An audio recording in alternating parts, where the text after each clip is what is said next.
say I'm a typical guy, but you know, I don't want to define all men through me. But towards the end of 2020, I just finished with my grade 12s, and there's a lot of pressures on, particularly through COVID, where lots of things had to change with ceremonies and things. And I just felt in my own body that some things needed a checkup on. I went to the doctor and had a series of checks, and he said, "Oh, it's good that you've come. You know, I haven't seen you for a while, and we'll run a number of checks."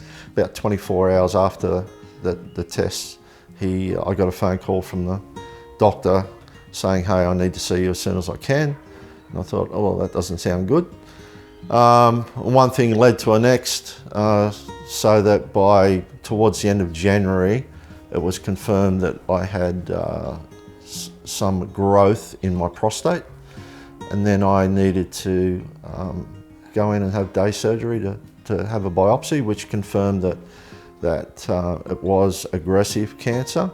And with a number of different options I was given, we decided that the best way forward was to have the prostate removed. So on the 20th of April this year, I went in for surgery and had the prostate removed.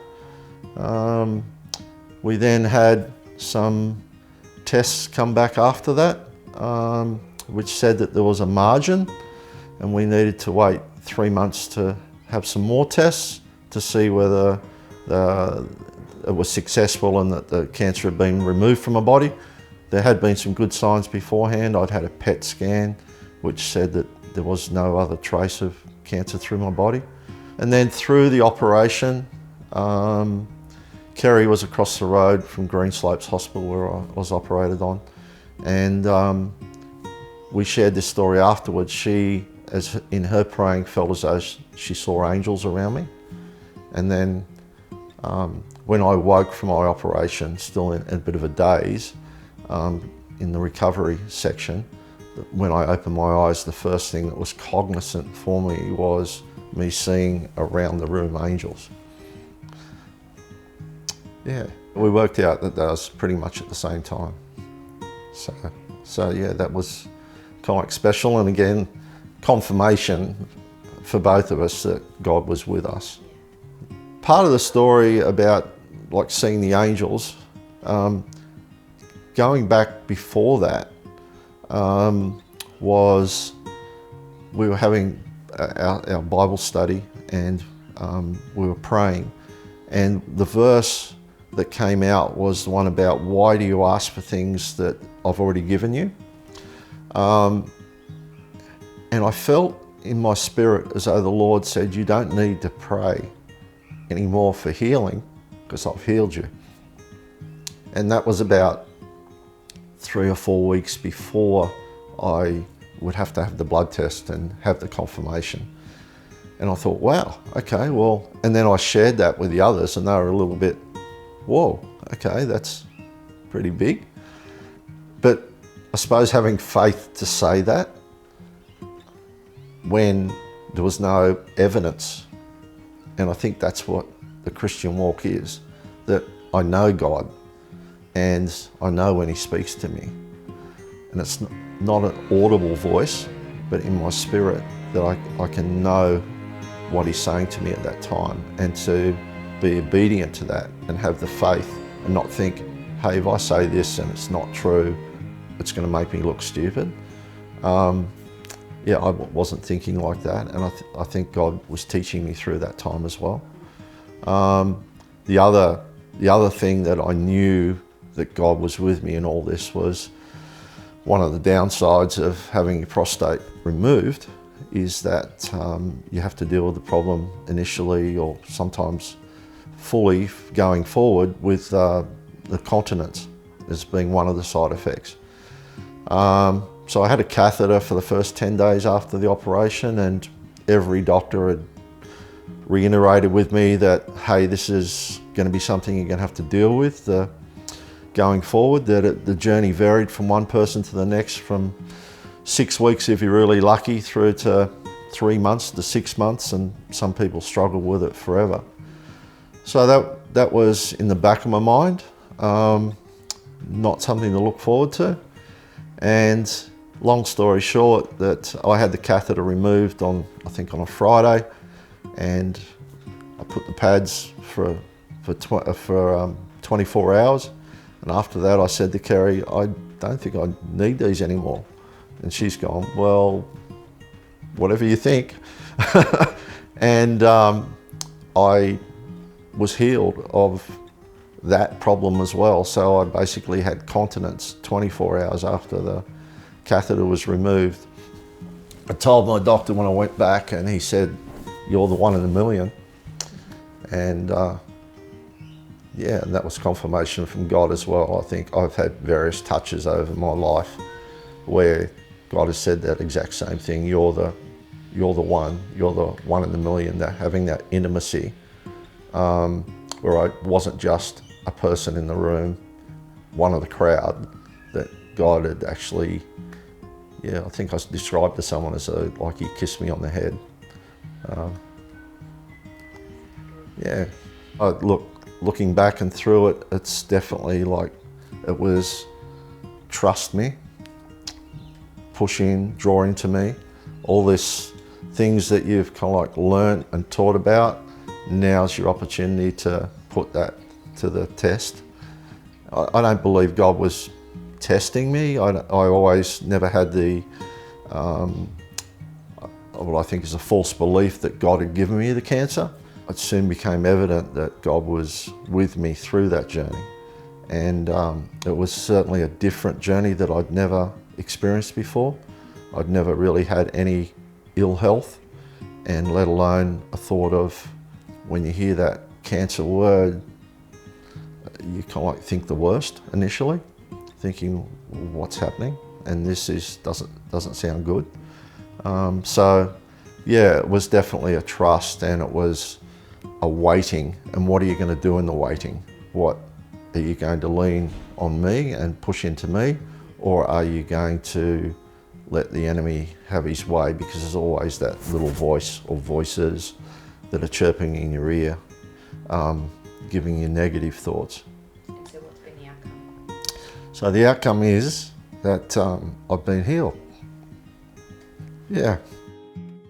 Praise Jesus.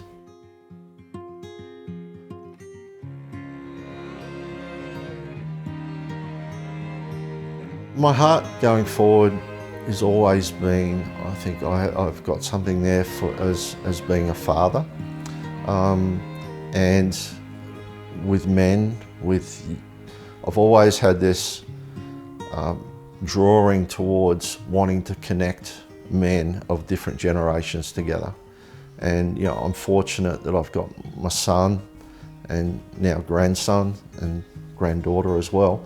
But there's a photo that I've got which is always special to me. It was taken about 3 months before my father passed. It's of my dad, myself, Josh and Mike and Louis. Michael was very determined that we go down to Sydney. We flew down, Michael and I, with Louis when Louis was still a baby. So that was a bit of a challenge for me anyway. And Michael handled it really well. And we went down for the weekend so that Dad could see his great-grandson. And yeah, that connection, I've always felt led to have that real passion for connecting the generations, and feel as though Satan is always trying to do something to destroy that.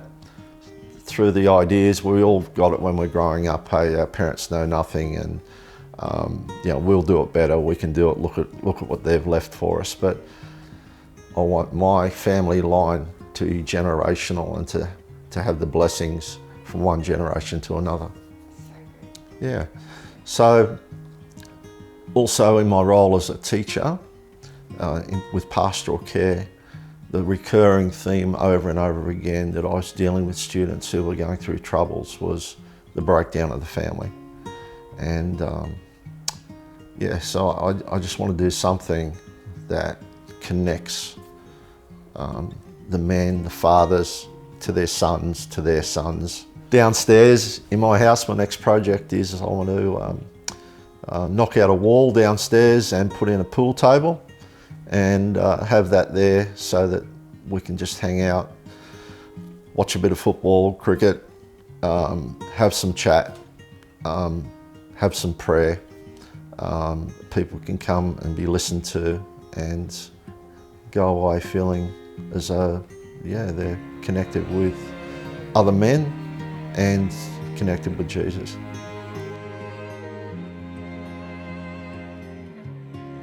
Being 64, 65 next February, I was kind of getting to the age thinking about retirement, thinking when is the right time. Kerry said something to me the other week and I kind of stopped me in my tracks and thought, really? She said God's been good and that he's actually taken that decision out of your hands and kind of made that decision easier for you. So through this sickness, I suppose I've stopped and thought, well, what is important?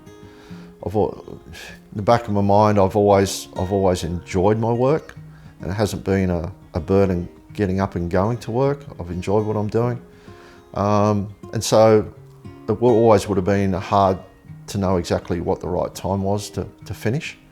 And but I've been able to come to that conclusion that, yeah, my time as a teacher is kind of like God's been good, and I've had a lot of no regrets there at all.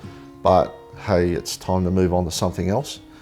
And yeah, through the sickness and the thought of, hey, this could be the end, like in those morbid times, coming to face with this could be the end of my earthly life.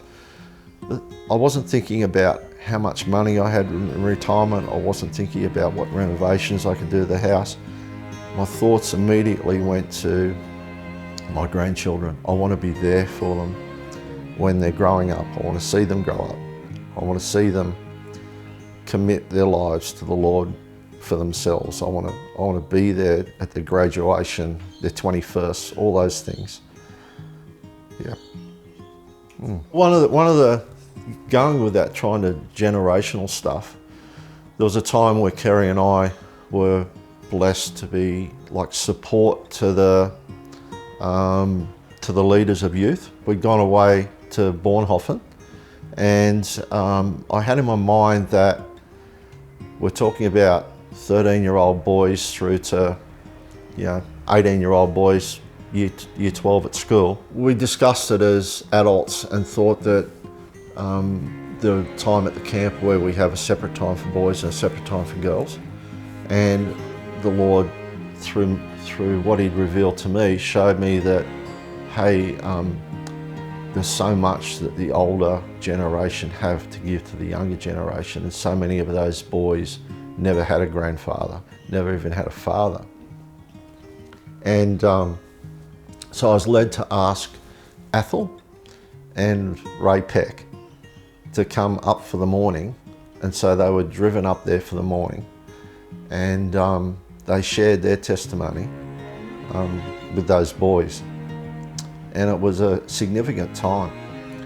The boys, you could have heard a pin drop, and as they just shared their stories and asked questions, and the young boys then praying for the older men, the elders of our church, was like a memory that I'll always have. And I didn't realise at the time. I knew about Ray's story, how he didn't really commit his life to the Lord till he was 50. But Athol, I was unaware of Athol's story, of basically he was fatherless. And just how God uses the desires of your heart to bless other people. And so you think of the work that someone like Athol has done for thousands and thousands of young boys, men, and he never had a father himself, but he had God the Father. Yeah. So that was a big impact. Yeah. Yeah.